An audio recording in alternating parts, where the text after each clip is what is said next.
صورت اس وقت کیا ہے؟ یورپ اور امریکہ سے آپ مشرق کی طرف آئیے، پہلے عالم عرب ہے، عرب مسلم ورلڈ۔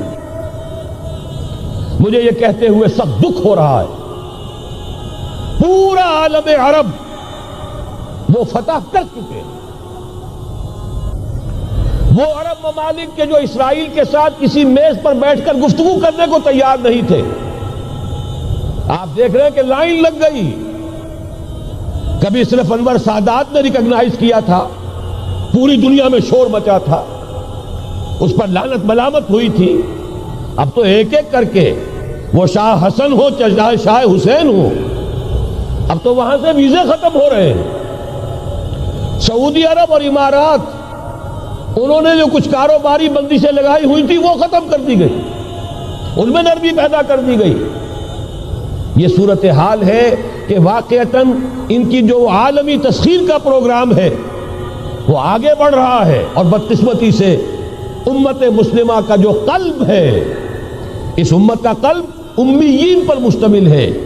هو الذی بعث فی الامیین رسولا منہم یتلو علیہم آیاتہ ویزکیہم الی آخر الآیہ۔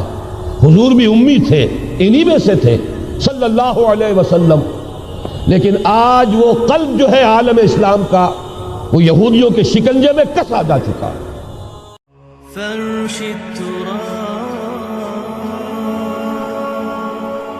يضمني وهو غطاء۔ بہرحال انہوں نے ابھی حال ہی میں پوپ سے بھی ایک فتویٰ حاصل کر لیا ہے کہ یہودیوں پر جرم نہیں ہے، الزام نہیں ہے مسیح کو سولی دینے کا۔ تاریخ بدل گئی، جو 1900 برس تک ایک تاریخ چلی آ رہی تھی، بیک جنبش قلم پوپ صاحب نے انہیں اس ذمہ داری سے بری۔ اور آپ نے دیکھا ہوگا حال ہی میں اسحاق ریبین جب یہ واشنگٹن سے واپس آ رہا تھا، جب کچھ وقفہ پڑ گیا تھا، جو مصالحت کی گفتگو ہو رہی تھی پی ایل او کے ساتھ، تو واشنگٹن سے واپس آتے ہوئے پوپ سے مل کر آیا ہے۔ اب ویٹیکان نے تسلیم کر لیا ہے اسرائیل کو، اور اس کا اب سفارت خانہ ویٹیکان کا یروشلم میں کھلنے والا ہے۔ میری اس پوری گفتگو کا حاصل کیا ہے؟ انہوں نے 3 pronged اٹیک کے ذریعے سے یورپ کو اور یورپ کے ساتھ اب امریکہ، ان دونوں کو اپنے شکنجے میں کش لیا ہے، فتح کر چکے ہیں۔ یہ وہ بات تھی جو علامہ اقبال اس صدی کے آغاز میں دیکھ آئے تھے، فرنگ کی رگے جہاں پنجے یہود میں ہے۔ وہ تو صرف ایک قوم تھی، جرمن قوم، جسے کچھ عرصے کے بعد احساس ہو گیا کہ یہودی کس شے کا نام ہے۔ نتیجتاً یہودیوں کے قول کے مطابق 60 لاکھ یہودیوں کو اس نے قتل کیا ہے۔ لیکن اس کے علاوہ، جس کو آج کل ویسٹ کہا جاتا ہے، وائٹ اینگلو سیکسن پروٹیسٹنٹس، ان کے اوپر مکمل تسلط ہے یہودیوں کا۔ وہ یہودیوں کے اعلی کار بنے ہوئے ہیں، سود کے ذریعے سے مالیاتی شکنجے میں جکڑا ہوا۔ فیڈرل ریزرو فنڈ جتنا بھی امریکہ کا ہے، یہ سرکاری بینک نہیں ہے، یہودیوں کے نجی ادارے ہیں۔ اور دنیا کی سب سے بڑی مقروض حکومت جو ہے وہ امریکہ کی ہے، یہودی قرض خواہ ہے، اور امریکہ کی حکومت ان کی مقروض ہے۔ اسی لیے کہا ہے نکسن نے اپنی کتاب میں کہ کوئی پریزیڈنٹ نہیں ہے امریکہ کا جو یہودیوں کی رائے کے خلاف چل سکے۔ اس نے یہ بات کہہ دی اور لکھ دی، کھل کر لکھ دی، اپنی کتاب میں لکھ دی۔ بہرحال اس کے ضمن میں جو انہیں آخری کامیابی حاصل ہوئی، اعلان بالفور 1917، یہودی آباد ہونے شروع ہو گئے، اور اصل میں اسی کے لیے خلافت کو منسوخ کرایا گیا۔ سلطان عبد الحمید، اگرچہ یہ ترکی خلافت جو ہے مرد بیمار کمزور، پھر بھی وہ مسلمانوں والا جذبہ اتنا تھا، انہیں بڑی سے بڑی رشوت پیش کی گئی تھی۔ ظاہر بات ہے یہودیوں سے بڑھ کر رشوت دینے والا کون ہو سکتا؟ جن کے ہاں ایسے بینکر ہوں جو 40 بلین ڈالر کا ایک چیک لکھ سکیں. پھر یہ کہ ان پر سیاسی دباؤ بہت ڈالا گیا. انہوں نے جب تک خلافت عثمانیہ برقرار رہی یہودیوں کو فلسطین میں آباد ہونے کی اجازت نہیں دی کہ جو معاہدہ کیا تھا حضرت عمر نے رضی اللہ تعالی عنہ، خلیفہ ثانی نے، خلیفہ راشد نے، ہم اس کے پابند ہیں اور ہم یہاں یہودیوں کو آباد ہونے کی اجازت نہیں دیں. لہذا انہوں نے اس خلافت ہی کا بستر طے کرایا، اس لیے کہ نہ رہے بانس نہ بجے بانسری، نہ مسلمانوں کی وحدت ملی کی کوئی علامت دنیا میں باقی رہے اور نہ مسلمان کسی مسئلے پر جمع ہو کر کوئی موقف اختیار کر سکے. اعلان بلفور کے نتیجے میں آباد کاری شروع ہوئی. 1948 میں اسرائیل قائم ہو گیا، معجزہ ہو گیا. 1967 میں اس کی توسیع ہو گئی. اس میں ایک بات اور بھی عرض کر دوں، یہ سارا کس طور سے ہوا ہے کام؟ آپ نے زائنزم کا نام تو سنا ہے، صہیونی تحریک. خود اس کا جو بابا آدم تھا، آرڈر آف الومیناٹی، 1776 یکم مئی یہ نظام قائم کیا وائساپ نے، اور اس نظام کے تحت فری میسنری اور lodges of the great Orient قائم کیے گئے. یہ سارا ہتھ کنڈا وہ ابلیسی نظام، اس کی تفصیل ایک کینیڈین آتھر نے لکھی ہے کتاب میں، پونز ان دی گیم.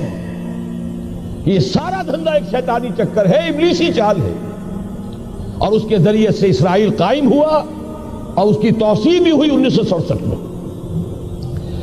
اب یہاں تک پہنچنے کے بعد ان کے پیش نظر بقیہ دنیا کی تسخیر اور اسے فتح کرنے کا معاملہ ہے، اور سب سے بڑھ کر اسلام کی بیخ-کنی اور اس کا راستہ روکنا یہ ان کے پیش نظر ہے. یریدون لیطفئوا نور اللہ بافواہہم. صورت اس وقت کیا ہے؟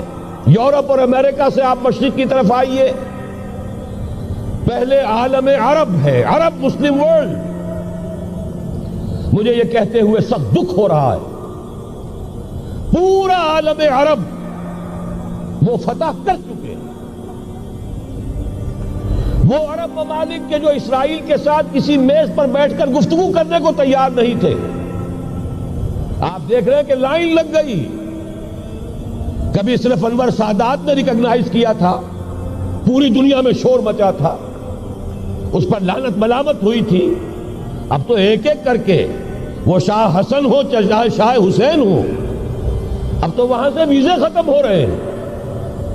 سعودی عرب اور امارات، انہوں نے جو کچھ کاروباری بندشیں لگائی ہوئی تھی وہ ختم کر دی گئی، ان میں نرمی پیدا کر دی گئی.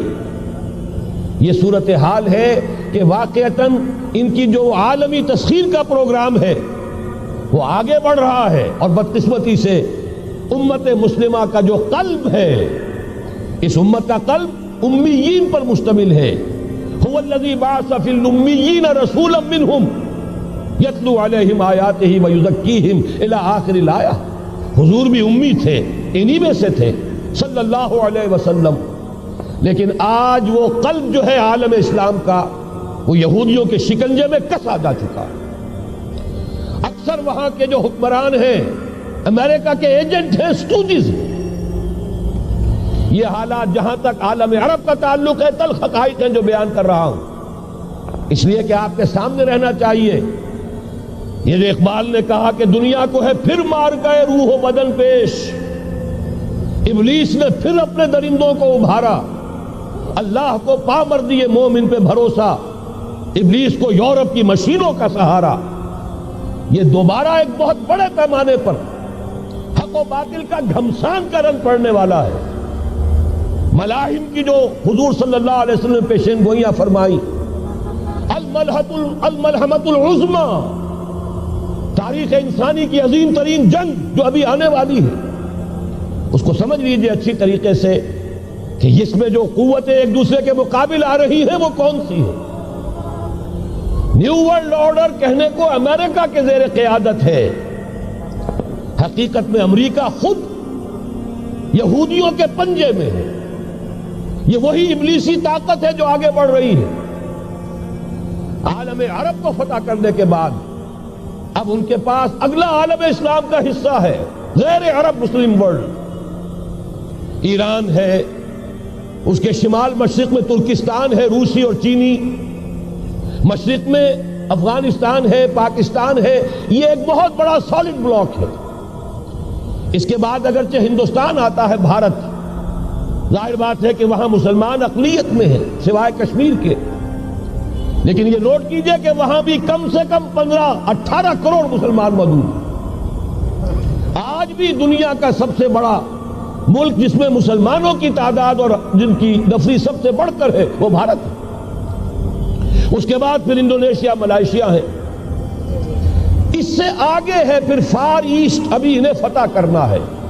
نیو ورلڈ آرڈر کا یوں سمجھئے کہ ابھی یہ ہارڈ نٹ ٹو کریک، ابھی ایک لوہے کا چنا ہے چائنا کی شکل میں موجود.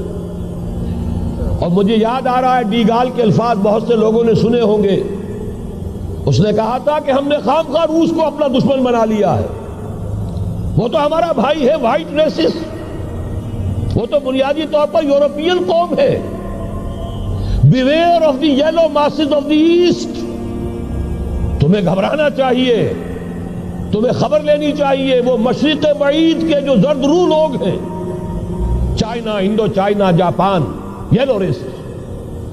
ابھی اس نیو ورلڈ آرڈر کے لیے جو فتح عالم اور تسخیر عالم کا پروگرام ہے، اس میں پہلے غیر عرب مسلمان دنیا اور پھر یہ فار ایسٹ کا خاص طور پر یلو ماسز، یہ ہے کہ جنہیں ابھی انہیں ٹیکل کرنا ہے. اور اسی لیے میں عرض کرنا چاہتا ہوں، حقائق ہمارے سامنے رہنا چاہیے. یہ 45 برس کے بعد امریکہ کو کیسے خیال آ گیا کہ کشمیر کا مسئلہ واقعی ہے؟ ساقی نے کچھ ملا نہ دیا ہو شراب میں. یہ کہاں سے رابن رافیل آئی پچھلے سال اور مسئلے کو زندہ کر کے چل دی. ہم خوش ہوئے، امریکہ نے مان لیا. حقیقت میں امریکہ کی نظر ہے اور وہ اس کو چاہتے ہیں کہ کوئی دوسرا اسرائیل بنائے، آزاد بنا کر اس کو اپنے تسلط میں لیں. اس لیے کہ اگر جو پروگرام ہے، اگر وہاں پر فرض کیجئے بہت مطالبہ ہمارا مان لیا جائے، پلیبسائٹ کرایا جائے، اس کا نتیجہ کیا ہوگا؟ آپ کو آزاد کشمیر سے بھی اپنی فوجیں نکالنی پڑیں گی، آپ کو گلگت اور بلتستان سے بھی فوجیں نکالنی پڑیں گی، بھارت بھی ادھر سے فوجیں نکالے گا. اور رہ جائے گا کون؟ یہ ٹھاٹ پڑا رہ جائے گا. جب لاج چلے گا بنجارا، رہ کون جائے گا؟ پھر تو وہی راج کرے گا جو یو این او پر قابض ہے. اور پھر ظاہر بات ہے کہ اس کے پاس دولت کے انبار اور جو بھی ان کی چالاکیاں اور ہوشیاریاں ہیں، ہو سکتا ہے کہ وہ اسے ایک نئے اسرائیل کی شکل دے دے.